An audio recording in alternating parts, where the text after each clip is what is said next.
everybody, my name is Ipeleng, and in today's video I'm talking about how I was able to save $100,000 in a space of 10 months. Okay, before I get into that, I just want to say that I bought my piece of land about 10 years ago. I bought my piece of land in 2015, or it was towards the end of 2014 when I started the process of buying this piece of land. It is located in a suburb in Gaborone, Botswana, and it's called Gaborone North. After I bought this piece of land, because that's when I went back to Europe, I had come home briefly for about 2 or 3 years. I decided to go back to Europe because I could not adjust, and I forgot about this piece of land. Forgetting means I did not have any plans, because I had planned that I will build it when I was still living at home, but the moment I decided I'm going back, I kind of forgot about it, mainly because I did not know where I was going to get the money from. I thought that I needed a mortgage, thinking about the cost of building, especially in the capital city. It is quite more expensive, it's quite expensive compared to other places in the rural areas, villages and so forth, as you all know. But for me, I thought I need a mortgage to build. So since I cannot get a mortgage in Botswana, that means I'm not gonna build, because you can't get a mortgage in Botswana if you're not working here, because they always need like a pay slip and all of that. I had tried a few banks before and they told me, well, if you're not working here, we really cannot help you. You need to be working in the country for us to be able to assist you. You can write in the comments if you have any, different information about that. So I forgot about it. I knew that I couldn't build. The amount of money I was earning in Czech Republic, according to me, it was too small or too little for me to even try to start building in Botswana, or so I thought.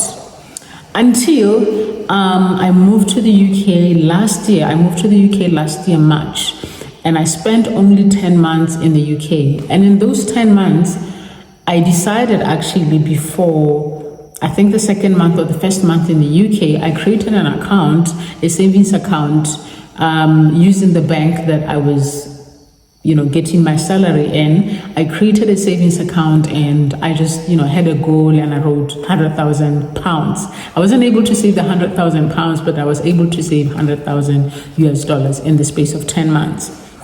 So my plan went like this. I said, okay, since now I'm in the UK, and fortunately the accommodation that I got, it was free, so I only had to pay council tax, which was £200 per month, and my electricity bill, I think it went up to, they were getting like £100 from me, or 89 pounds from me every month, and I think that was it. The council tax and the electricity bill. Everything else was, given to me by the hospital, the accommodation, and the house had furniture in it, so I didn't have to buy a bed, I didn't have to buy a couch. I had all of that, even pots. They had given everything to me. They were so kind and so generous. So I said to myself, Ipeleng, girl, you have a plot in Gaborone, and actually, the moment I got to UK, I think after a few months, I knew that I wanted to move home for good. So I said to myself, what are we going to do? Okay, I went to work by foot. The hospital that I was working at was not so far from the accommodation that we had. I think it was about 15 minutes. I could have easily said, you know what, it's 15 minutes. I'm not going to walk. I'm going to take a taxi, or I'm gonna buy a car, or I'm gonna take the bus. But I decided it's not so far. I'm gonna walk. I'm gonna leave home a little bit earlier. I don't have kids, I don't have a family, so I didn't have to do a lot of stuff for anyone. It was just me that I was taking care of.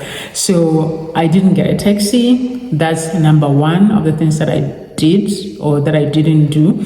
I did not get a taxi. I did not have to buy petrol. I did not even use a bus. I walked to most places that I went to. If I was going to the town center, I walked. I never put myself in a position where I left home a little bit too late and I had to get public transport or get a taxi. No, I always left home way before time so that I can get on time to any place that I was traveling to. And to mention, I also went to church, and church was a bit far from where I was staying. I think it was about 35 minutes or 40 minutes walk.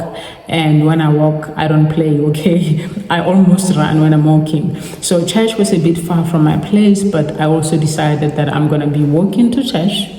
Most of the time I was late. I'm sorry, Pastor, if anybody who is watching this. But most of the time I was a bit late to church, but not always. So I did walk to church. I didn't get taxi. I think I can count about 1 or 2 times where I got a taxi to church, but for the most part, I walked to church and I walked back from church. I know some people were looking at me sideways like, okay, is everything okay? But I was determined. I said to myself, I'm not gonna spend money unless I really have to. Talking about food, I think the first 4 months or so, I was using money from my Czech account to buy food because I was migrating from Czech to the UK. Okay, I had spent over 16 years in total in Czech Republic. So I was using some of the money from my Czech account to actually buy food in the store, and food would cost me about £25 per week, maximum 30 or 35 pounds, and I made sure that I don't go over 35 pounds, buying useless and unnecessary things. Okay, I just bought what I needed, and I was trying to live healthy, so for the most part, veggies, meat and everything was covered by the 25 pounds or 30 pounds or 35 pounds was it per month or per week? No, it was per month. It was per month, definitely not per week. No, it was per week, not per month. So I would say about 100 or 120 pounds per month was spent on food. And for the first 4 months or 5 months, I was using my Czech account so that I just put everything into the savings account, because my savings account was earning some interest for me every month. So when I saw the interest rate, which was like 4% or 4.1%, something like that, I got really excited, and I was like, okay, I'm saving everything that I'm earning in the UK, and I will use my Czech account for, by Czech I mean like Czech Republic, not like Czech account. I will use my card from Czech Republic to buy food, stuff and everything, and I'm just going to save everything. So I will transfer my entire salary into my savings account. Okay, so that's that. Minimizing on food. I did not eat out at all. I never ate out in my entire time in the UK. I didn't eat out, except for when I was living in the UK and I went to London. I had like a mini holiday for 6 days. I stayed in London and I was eating out. But that was the very first time I ate out in a space of 8 months. I did not eat out at all. I can count maybe 1 or 2 times where we went out from the hospital with other doctors. But, the first time somebody paid for me. The second time again, one colleague paid for all of us. I didn't get to go out with them to pay them. So anyway, that's beside the point, but I did not eat out. And when it comes to shopping, clothes, okay, not eating out, walking instead of taking buses or transports. And thirdly, I did not buy clothes. So for the time that I was in the UK, I went to work, and unlike in Czech Republic, I had to wear my own clothes or scrubs in the UK, but in Czech Republic, I was wearing uniform every time I went to work. I work as a doctor, so in Czech Republic, we just wear our white uniforms, so you can come to work with your pair of jeans, your t-shirt, and then just change into the white uniform. In the UK, it was different. I saw that other consultants, I was working as a consultant, other consultants were wearing their own clothes and everything. But I decided when I went to work, I said I need a lot of formal clothes, which I did not have because of the system in the Czech Republic. So I decided I'm going to purchase scrubs. I went online, I bought 5 pairs of scrubs. Those were enough for Monday, Tuesday, Wednesday, Thursday, Friday, and when I'm on call. So I used the scraps for the whole 8 months. I did not buy any clothes. I bought a pair of shoes, a pair of sneakers, and that was enough for me. Okay, I decided I'm not buying any clothes. I was on a very strict spending or no spending at all period of my life, and I'm so glad I did that. So by the end of 8 months, I had saved the 100,000 US dollars. I had already started building, I think in August, and I left the UK in October. So two months before I left the UK, I had already started sending money home and started the building process and all of that. And yeah, I am done. I finished. My house is finished. Electricity is done. As you can see, the background painting is done. I just need to move in, buy curtains and buy furniture and all of that. I have run out of money at the moment. There's no money left.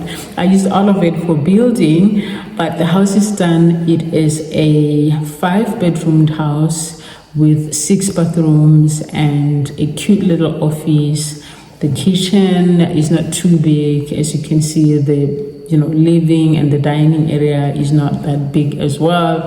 But yeah, it's quite satisfactory. It's not your most expensive house, but it's a livable house. And yeah, more than anything, it's secure. We have electric fence outside.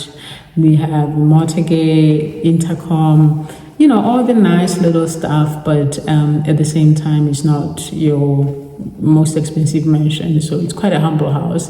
But, the money that I saved up was able to complete the house. And I just want to say that when I was, my time is up. When I was building, or after I am done building, I kept thinking, all this time for 10 years, I thought I had no money. I thought I can't build. And I was using my money for, silly stuff. I mean, I did love traveling, and I traveled a lot when I was working in Czech Republic because it was in the center of Europe. It was easy to travel to other countries. I could just get on Wizz Air or Ryanair, and tickets were seemingly cheap. But once you get to the your destination areas and all of that, you have to pay for accommodation, you have to pay for food. And I just regretted thinking about all the money that I used for traveling, and the times I spent thinking I don't have enough money, and the times I spent thinking I need a mortgage to build. And I was like, okay, so this is possible. I can save up for 10 months, not even a year. I can save up for 10 months and be able to complete a whole house in Gaborone. I was like, okay, no, I need to do things differently next time. Anyway, it was a learning process. I did realize that I don't need to be a multi-millionaire to start building, and that even the little bit of money that I thought was nothing, that I used for traveling, that I used for, I don't know what else I did, man. I look back and I can't put a finger on what I used my money for 10 years, because I had been working for that long. And yeah, I'm just like, I'm going to start doing things differently now, because I know that even a 2,000 US dollars that you think, oh, this is nothing, I'm just going to spend it on holiday. You can do so much with it if you just decide to say, I'm going to restrict myself for a year or for 2 years, or even take on extra shifts. I did think about taking extra shifts when I was in the UK, but I was new to the system, so I didn't want to overwhelm myself because I was already overwhelmed. And but if you're doing any kind of job or whatever you're doing, you can take on extra shifts if your salary is not enough to save up the money, and really be strict and cut off a lot of things. Sell your car, start walking, you know what I mean? Live in the cheapest accommodation if you are trying to save, that is. And of course it did feel like I was suffering, or maybe I looked like I was suffering to other people, but I was at a point where where I didn't care. I was like, I need to move home and I need to save up, and I don't care about anybody's opinion of me. If they think I'm not well dressed, or if they think I should be driving a car around because of my job or whatever, people always have their own expectations and thoughts about you, but who cares? It's your life at the end of the day. Do what makes you happy. Do what you know benefits you. Nobody is going to care more about you than you care about yourself. Well, maybe they will, but if that's the case, then you have to, turn things around and care about yourself more than anybody cares, because you got your own back. So save up, cut out the show off and the dress up and if saving up is your goal, because we all have different goals and different wants and wishes. If saving up and building for yourself is something that you want, go for it, do it. You can do it. I did it after 10 years of wasting money. I did it finally, and I think from now on that's what I'm going to be doing, saving up and not caring about people and not even caring about the small stuff that don't matter. Okay, enjoy yourself and enjoy the video. I will bring the tour of the house. I've been promising that hopefully tomorrow. Thank you very much and all the best.